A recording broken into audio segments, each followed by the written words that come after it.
현재 독일 정부는 최근 에스토니아에서 벌어지고 있는 사상 초유의 광경의 당혹감과 경악을 금치 못하고 있습니다. 이는 바로 에스토니아 또한 폴란드와 마찬가지로 독일과 프랑스 기업들을 배척하고 한국과의 방위 협력에 올인해야 한다는 특집 보도가 연일 빗발치고 있기 때문입니다. 이와 관련해 최근 에스토니아 매체인 에스토니안 프리프레스는 러시아를 정면으로 마주하고 있는 에스토니아가 점점 극대화되고 있는 자국의 안보 불안을 해결할 유일한 대안은 한국과 폴란드의 국방협력 모델을 그대로 도입하는 길밖에 없다고 보도했습니다. 그러면서 에스토니아 현지 매체는 최근 한국과 폴란드 사이에서 체결된 수십억 달러 규모의 방위협정은 전례가 없는 일이었다고 보도했습니다. 이는 폴란드의 현대사는 물론이고 한국의 방산 수출 역사에 있어서도 가장 큰 무기 계약이었다는 것입니다. 하지만 이 매체는 한국과 폴란드의 방위협력이 오히려 날이 갈수록 그 규모를 확대하고 있는 만큼 아직 놀랄 일이 더 많다고 보도했습니다. 이미 체결된 계약의 가치는 약 127억 8천만 유로지만 기술 이전을 비롯해 주력 전차와 자주포, 그리고 다연장 로켓 발사기를 포함한 추가 거래는 시간 문제다. 폴란드 일부의 추정에 따르면 총 금액은 213억 유로에 이를 수 있다. 그러면서 이 매체는 폴란드 정부가 한국으로부터 당초의 계약 내용보다 2배 가까이 되는 방산무기를 추가로 구매하고 나선 것은 그만큼 한국제 방산무기가 품질과 생산 속도 면에서 세계 최고라는 사실을 제대로 간파하고 있기 때문이라고 보도했습니다. 특히 이 매체는 폴란드 정부가 한국을 통해 가장 심혈을 기울여서 도입하고 있는 전략자산은 다름 아닌 흑표전차라고 보도했습니다. 실제로 폴란드 정부는 한국으로부터 방산무기를 도입하는 과정에서 가장 많은 물량을 구매한 제품은 다름 아닌 흑표전차였습니다. 특히 폴란드 정부는 총 2단계의 과정을 거쳐 흑표전차를 배치키로 했는데 첫 번째 물량은 31억 6천만 유로에 달하는 150대의 흑표전차가 2025년까지 배치될 예정이고 두 번째 물량은 2026년부터 현지에서 생산될 예정인데 그 규모가 820대에 이른다는 점입니다. 무엇보다 폴란드 정부가 흑표전차 도입에 이처럼 큰 역점을 두고 나선 것은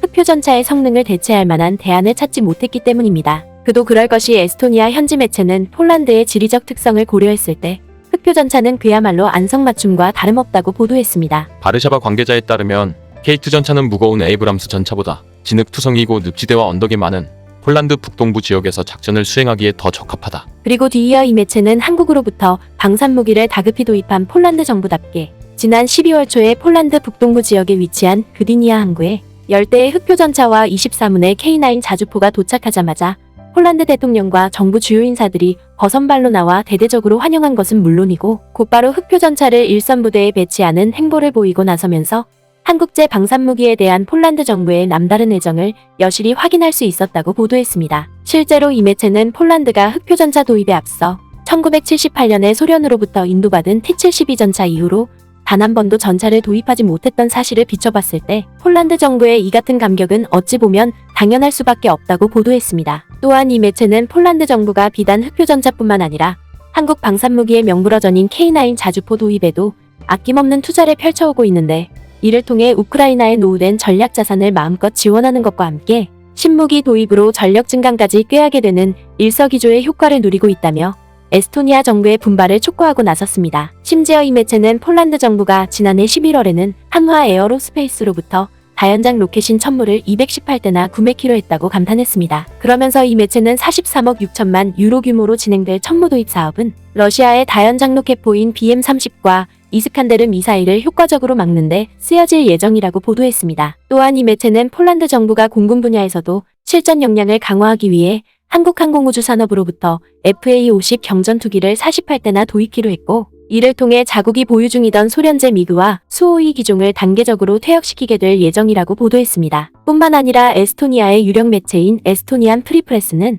폴란드 정부가 한국으로부터 들여올 방산무기가 여기서 그칠 것으로 생각했다면 그것은 큰 착각에 불과하다고 보도했습니다. 바로 하나디펜스가 호주의 보병 전투 차용으로 개발한 레드백 보병 전투 장갑차를 폴란드 정부 또한 적극적으로 도입하려 한다는 것입니다. 폴란드는 2022년 말에 노바다바에서 제18 기계화 사단에 의해 시험된 레드백 장갑차를 호주의 랜드 프로젝트에 제공된 것과 동일한 변형으로 주문할 수도 있다. 무엇보다 에스토니아 현지 매체는 폴란드 정부가 방산무기를 유독 한국을 통해서만 다방면으로 도입하고 나선 것은 크게 4가지 이유 때문이라며 에스토니아 정부 또한 마찬가지로 이를 제대로 따라 배워야 한다고 조언했습니다. 먼저 첫 번째로 폴란드 정부가 국제사회로부터 큰 화제를 불러일으킬 만큼 한국제 방산무기 도입에 이처럼 필사적으로 나선 것은 과거의 경험이 바탕을 이루었기 때문인데 이는 바로 한국과 방위협력을 추진한 이후로 유럽에서 이를 대체할 만한 나라를 좀처럼 찾지 못했다는 것입니다. 실제로 이 매체는 2014년에 폴란드 정부가 개발한 크랍 자주포만 하더라도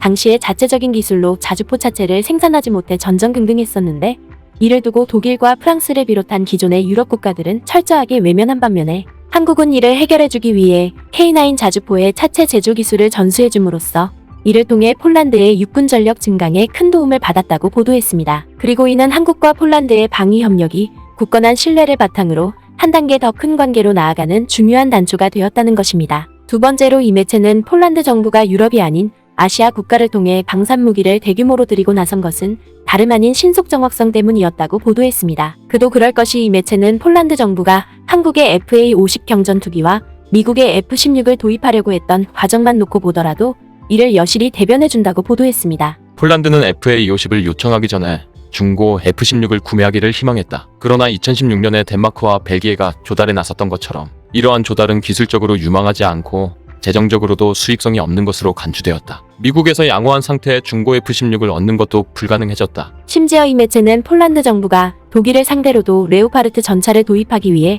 2015년에 라인메탈과 협정을 맺었지만 당초 2021년까지 마무리될 것으로 예상됐던 이 사업은 아직까지도 제대로 이뤄지지 않고 있다고 비판했습니다. 따라서 이 매체는 당장 우크라이나에 상당량의 전략 자산을 지원한 이유로 다급히 전력 공백을 메워야 하는 폴란드 정부로서는 방산무기 생산을 미적거리는 나토 국가들을 상대하기보다는 크랍 자주포 개발 당시에 속전속결의 모습을 보여줬던 한국을 선택하는 것이 100배 낫겠다는 판단이 들 수밖에 없었다고 보도했습니다. 그리고 뒤이어 세 번째로는 한국제 방산무기가 매우 현대적일 뿐만 아니라 서방 국가의 표준에도 딱 맞아 떨어진다는 것입니다. 특히 K9 자주포만 하더라도 이미 K9 자주포 차체를 기반으로 한 크랍 자주포와 상당히 유사한 디자인을 가지고 있고, FA-50 또한 마찬가지로 미국의 F-16과 80%에 가까운 시스템 공통성을 갖추고 있기 때문에 폴란드 정부가 굳이 미국과 독일을 통하지 않고서도 양질의 방산무기를 재빨리 도입할 수 있었다는 것입니다. 네 번째로는 폴란드 정부가 한국을 통해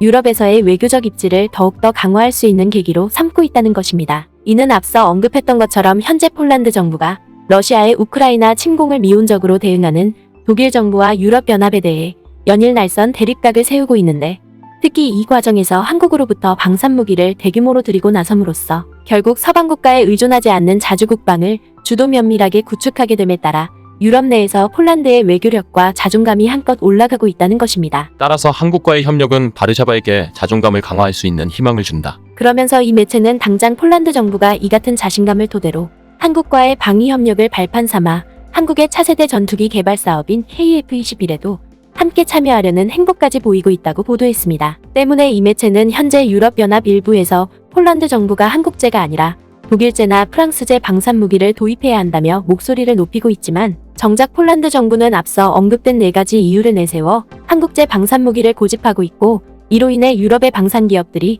고사 직전에 내몰리는 상황에 직면하고 있다고 보도했습니다. 다만 유럽의 파트너들이 한국처럼 비슷한 제안을 준비하지 못했다는 점은 간과하기 어렵다. 예를 들어 과거의 폴란드는 프랑스와 독일의 주력 전차 시스템인 차세대 전차 프로그램에 참여하는 것에 대해 큰 관심을 보였지만 궁극적으로 초대받지 못했다. 더군다나 바르샤바는 러시아 침공 발발 이후 독일에서 처음 탱크를 구하려고 했지만 이에 불가능해지자 다른 공급자를 찾아야 했다. 그 결과 독일은 거대한 전차 시장을 돌이킬 수 없이 잃게 됐다. 원자력 문제도 마찬가지인데 폴란드는 오랫동안 첫 원자력 발전소를 건설할 전략적 파트너를 찾고 있었다. 프랑스는 바르샤바의 관심을 끌려는 시도조차 하지 않았고 그 제안 또한 형편없었다. 때문에 폴란드가 궁극적으로 한국과 미국의 원전 제안을 선택한 것은 놀라운 일이 아니다. 그러면서 에스토니아 매체는 자국 정부 또한 마찬가지로 독일과 프랑스를 비롯한 기존의 유럽 국가들로부터 방산무기를 도입하겠다는 헛된 희망을 갖기보다는 앞서 이뤄진 K9 자주포 도입 사업처럼 다른 방산무기 또한 한국을 통해 들여오는 것이